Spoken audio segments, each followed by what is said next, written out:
இப்போ நிறைய வீடியோஸில் நான் வந்து இந்த சீட்ஸ் வந்து குட்டீஸ்க்கு ஹெல்த்தியான ஸ்நாக்ஸ்ன்னு நான் வந்து பார்த்தேன். சரி ஓகே, குட்டீஸ்க்கு இதுவரை கொடுத்ததில்ல, நம்ம ட்ரை பண்ணுவோமேன்னு வாங்கிட்டு வந்தேன்.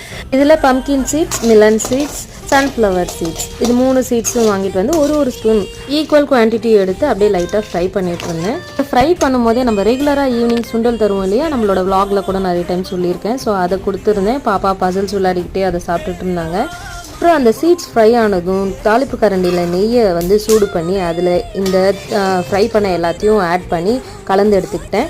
அப்புறம் இதில் ஒரு பிஞ்ச் சால்ட் ஆட் பண்ணிக்கிட்டேன். அவ்வளோதான், சாப்பிட்றதுக்கு ரெடி ஆகிடுச்சு. இப்போ இதை 4ஆக ஸ்ப்ளிட் பண்ணிட்டேன். 1 ஸ்பூன் எனக்கு, 1 ஸ்பூன் அவங்க டேடிக்கு, 1 ஸ்பூன் குட்டி பையனுக்கு, 1 ஸ்பூன் குட்டி பாப்பாக்குன்ட்டு அப்புறம் குட்டீஸ்க்கு ஊட்டி விட்டா. ஜெய் குட்டி நான் ஊட்டி விட சாப்பிட்டாரு. பாப்பா நானே சாப்பிட்டுக்கிறேன் அப்படி சொல்லிட்டு எடுத்து சாப்பிட்டாங்க. இது கேக் மாதிரி இருந்தது. குட்டி பாப்பாவே ரிவ்யூ கொடுத்துட்டாங்க. கேக் மாதிரி இருந்தது, குட்டி பையனுக்கு வேர்க்கலை மாதிரி இருந்தது. நீங்கள் சாப்பிட்டு பார்த்து எப்படி இருந்ததுன்னு கமெண்ட்ல சொல்லுங்கள்.